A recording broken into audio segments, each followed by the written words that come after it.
I'm satisfied too. Which is really good when I'm about to address the topic of when does it stop? Does anyone ever have that feeling?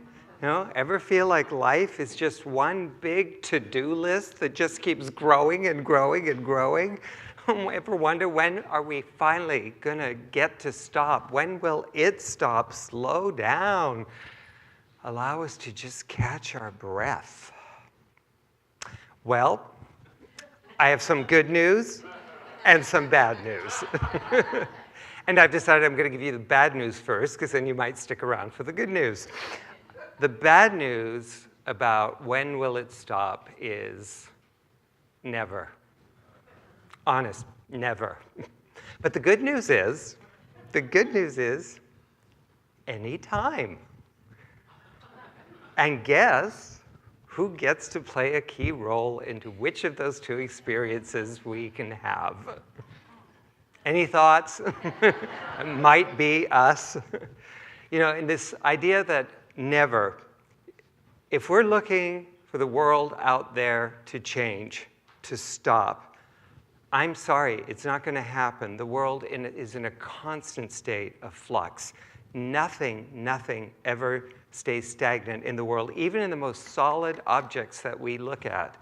Science has proven that there's more empty space and energy and stuff going on that we can't see that is constantly occurring. And that makes perfect sense from a science of mind perspective, because what we teach is that God's nature, which is infinite, lies in everything, including us.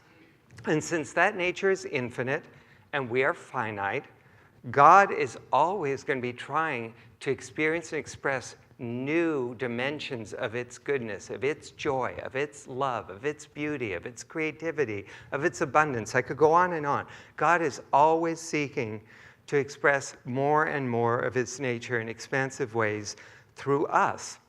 And the way that plays out is that no matter how much good we've experienced in our lives, no matter how much love we've experienced, no matter how much joy, there's always going to be some new way that we can love or be joyful. Have you noticed? There's always going to be something beyond what we've experienced up until now. And so in that sense, life's to-do list is going to be endless. And in this day and age, I think that looks like there could be endless tasks, endless errands, endless emails that we could send out, endless internet searches. Boy, I love Google. Endless text messages, Facebook posts. I could go on, and none of those things are bad. A lot of those things are fun and exciting and creative. But at the same time, none of us is expected to experience everything in the realm of the finite. There are lots of us finite forms out there. None of us is supposed to do it all, have it all, experience it all. So while we feel this impulse to constantly look for some new way to experience God's goodness in our lives, there's another part of us that I think gets suppressed a lot that just seeks to step back, to just simply enjoy what is, to be absolutely, as we heard, satisfied. Doesn't mean we won't have another experience, but for right now, just enjoy the moment.